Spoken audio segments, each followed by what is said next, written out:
नमस्कार दोस्तों, मैं अरुण कुमार स्वागत करता हूं आपके अपने YouTube चैनल एक्सपर्ट मंत्रा में।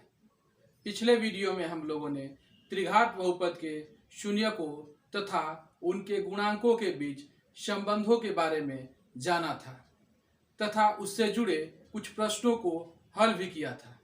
इस वीडियो में हम उसी से संबंधित कुछ अन्य प्रश्नों को हल करना सीखेंगे।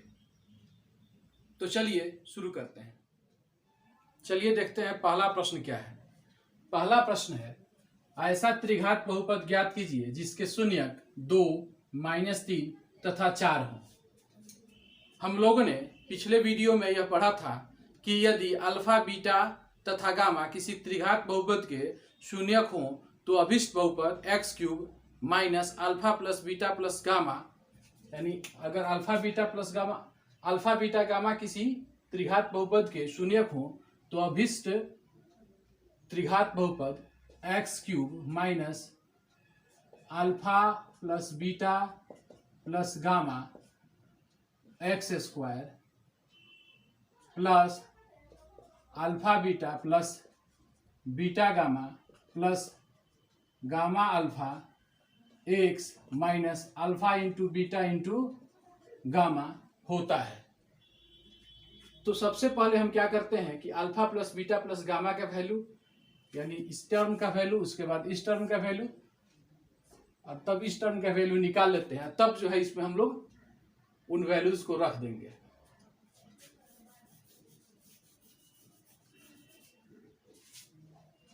तो इसके लिए सबसे पहले हम मान लेते हैं कि माना अल्फा बराबर 2, बीटा बराबर -3 तथा गामा बराबर 4।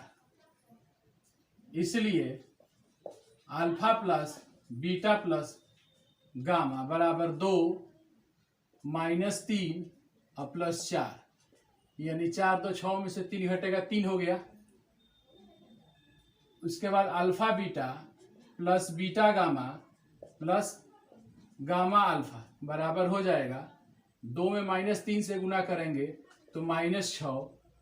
उसके बाद बीटा में अल्फा से यानी -3 से 4 में गुना करेंगे तो -12 और गामा में अल्फा से यानी 4 में 2 से गुना करेंगे तो 8 आएगा। तो इसको हम लोग हल करेंगे तो 12 6 18 यानी -10 आएगा। तथा अल्फा बीटा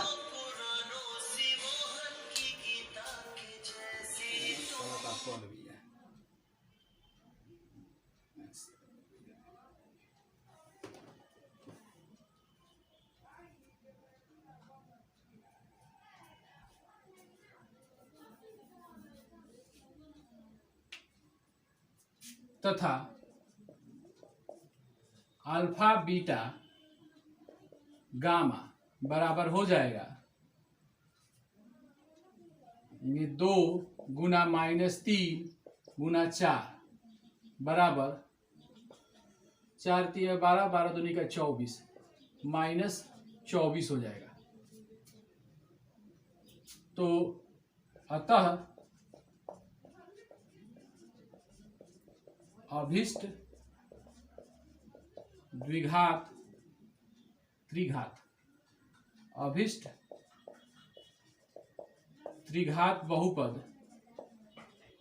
बराबर हो जाएगा x³ minus alpha plus beta plus gamma x² plus alpha beta plus beta gamma plus gamma alpha x minus alpha beta gamma.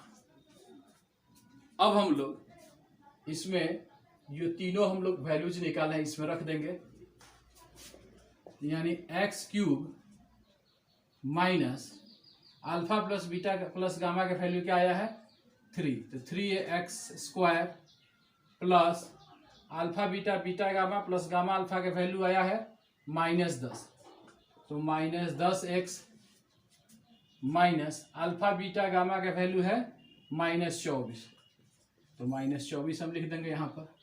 अब ये हो जाएगा x³ minus 3x² -10x plus 24।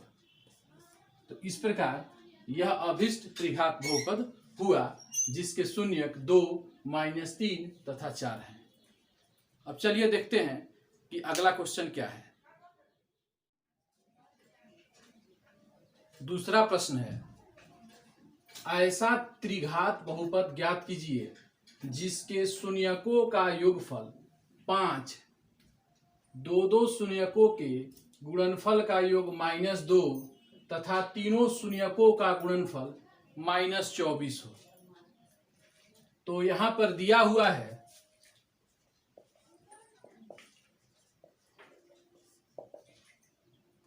शून्यकों का योगफल यानी alpha plus beta plus gamma, इसकी value दी गई है 5। उसके बाद दो शून्यकों के गुणनफल का योग यानी alpha beta plus beta gamma plus gamma alpha, इसकी वैल्यू दी गई है -2 तथा तीनों शून्यकों का गुणनफल यानी alpha into beta into gamma बराबर -24 दिया गया है। तो हमको त्रिघात बहुपद ज्ञात करना है। तो अभिष्ट त्रिघात बहुपद बराबर क्या हो जाएगा, इसके ठीक पहले वाले प्रश्न में हम लोगों ने जो फॉर्मूला यूज किया है यहाँ पर भी वही करेंगे, यानी x³ minus alpha plus beta plus gamma x² plus alpha beta plus beta gamma plus gamma alpha x minus alpha beta gamma. अब हम लोग क्या करेंगे कि alpha plus beta plus gamma का वैल्यू जो हमें 5 पता है यहाँ पर रख देंगे, फिर इस टर्म का वैल्यू -2 यहाँ रख देंगे और alpha into beta into gamma का वैल्यू -24 यहाँ रख देंगे। तो यह हो जाएगा x³ माइनस 5x² प्लस इस टर्म का वैल्यू -2 है तो -2x माइनस और इस टर्म का वैल्यू -24 है। तो यह हो जाएगा x³ minus 5x² minus 2x plus 24। इस प्रकार से अभिष्ट त्रिघात बहुपद x³ minus 5x² minus 2x plus 24 हुआ। अब चलिए देखते हैं तीसरा प्रश्न क्या है।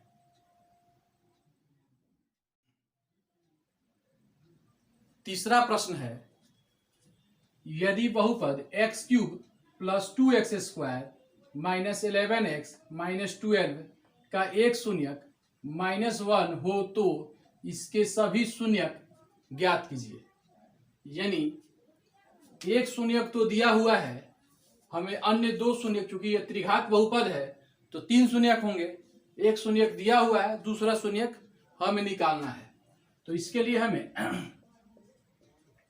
सबसे पहले मान लेते हैं कि माना px = x³ plus 2x² minus 11x minus 12 तथा इसका एक शून्यक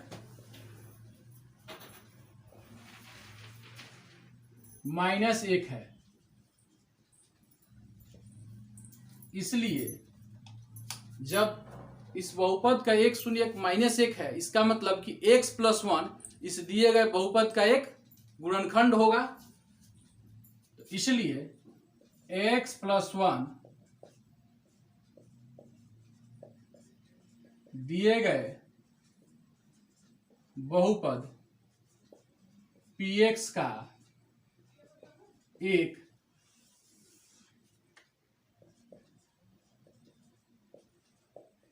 गुणनखंड है।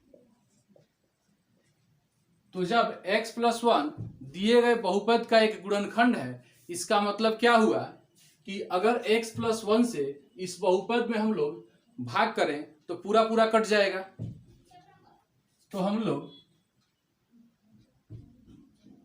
x + 1 से डिवाइड कर दे रहे हैं x³ + 2x² - 11x - 12 को भाग करते हैं तो ये x है, x³ लाना है तो x² से डिवाइड करेंगे, x² से गुणा करेंगे तो x में x² से गुणा करेंगे तो x³ हो जाएगा, और 1 में x² से करेंगे तो x² ही रहेगा। अब इसको हम लोग हटाएंगे तो साइन चेंज हो जाएगा, ये प्लस है तो माइनस है हो जाएगा, ये प्लस है तो माइनस हो जाएगा, यह टर्म कैंसिल हो जाएगा, और 2x³ में से x² में से x² घटेगा तो केवल x² बचेगा, और ये हो गया -11x ऊपर से उतर गया। और फिर जो है यहाँ पर हम x में किसी से गुणा करेंगे कि x² हो, x से करेंगे तो यहाँ पर हम प्लस x लिख देते हैं, तो ये हो गया x²।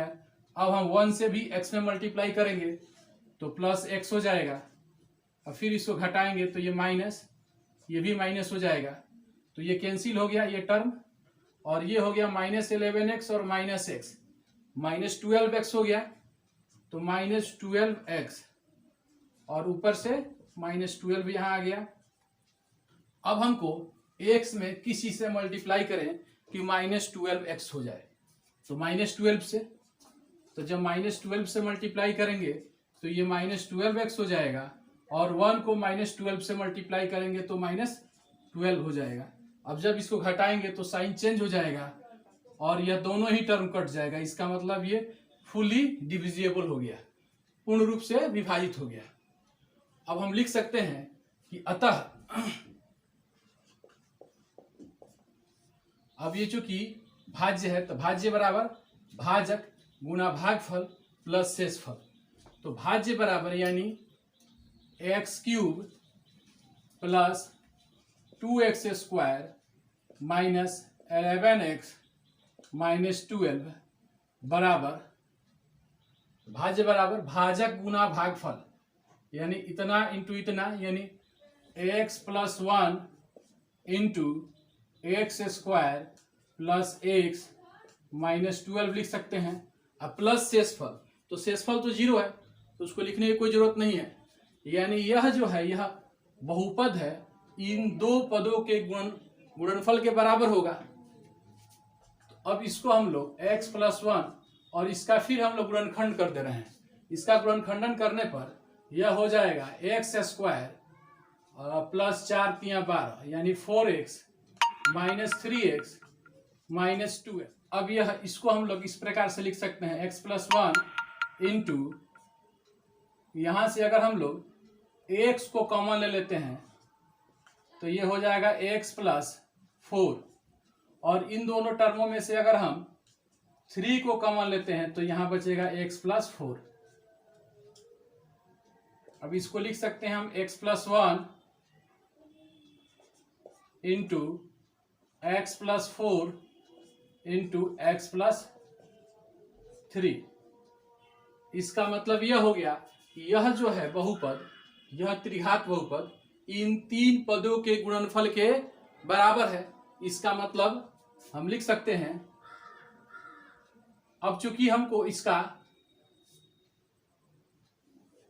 शून्यक निकालना है, तो शून्यक निकालना है तो देयरफॉर px बराबर 0 कर देंगे। तो जब px बराबर 0 करेंगे तो यानी x + 1 into x + 4 into x + 3, यह भी 0 के बराबर हो जाएगा। तो चाहे तो x + 1 बराबर 0, या फिर x + 4 बराबर 0, या फिर x + 4 बराबर 0, या फिर x + 3 बराबर 0 होगा। तो इसका मतलब कि x बराबर क्या हो गया, इसको थोड़ा साफ लिख देते हैं, ये x + 4 बराबर 0 या फिर x + 3 बराबर 0, यानी इसका मतलब x बराबर -1 होगा, या फिर x बराबर -4 होगा या फिर x बराबर -3 होगा। यह -3 है। तो इस प्रकार हमें ये 3 शून्यक प्राप्त हुए। यह x का मान ही शून्यक है यहाँ पर, तो ये 3 शून्यक है, जिसमें हम एक शून्यक तो पहले से हमें पता था, लेकिन फिर भी हमें सभी शून्यक ज्ञात करने के लिए बोला था। तो सभी शून्यक -1, -4 और -3 है। तो हम लिख सकते हैं अतः दिए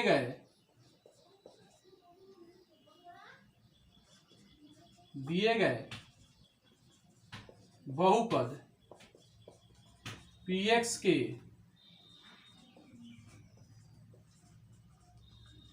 सभी शून्यक -1, -4 तथा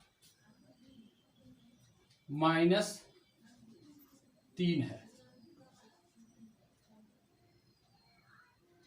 यहाँ पर कुछ गलती लगता है हुआ है।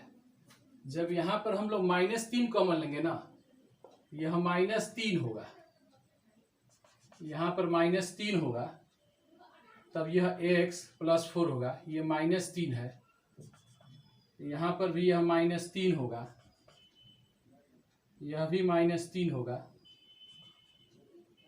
तो यह हो जाएगा x बराबर 3, x का वैल्यू 3 हो गया। तो इसका मतलब ये हुआ कि अतः दिए गए बहुपद px के सभी शून्यक 1, -4 तथा 3 है। इस प्रकार से यह क्वेश्चन बन गया। अब इसके बाद अगले वीडियो में हम लोग बहुपदों के विभाजन एल्गोरिथ्म के बारे में पढ़ेंगे। जैसा कि मैं प्रत्येक वीडियो के अंत में आपसे एक प्रश्न पूछता हूं, जिसका जवाब आपको देना होता है। तो चलिए देखते हैं कि आज का सवाल क्या है। तो आज का सवाल है, ऐसा त्रिघात बहुपद ज्ञात कीजिए जिसके शून्यक 1/2, 1 तथा -3 हो। आपको इस प्रश्न को अपने नोटबुक पर बनाना है और जो भी इसका उत्तर आता है मुझे कमेंट करके बताना है। आज का वीडियो यहीं पर समाप्त होता है। यह वीडियो आपको कैसा लगा हमें कमेंट करके बताइएगा, तथा अगर अच्छा लगा हो तो अपने दोस्तों के बीच शेयर कर दीजिएगा, तथा अगर चैनल पर नए हो तो चैनल को सब्सक्राइब करना नहीं भूलिएगा। धन्यवाद।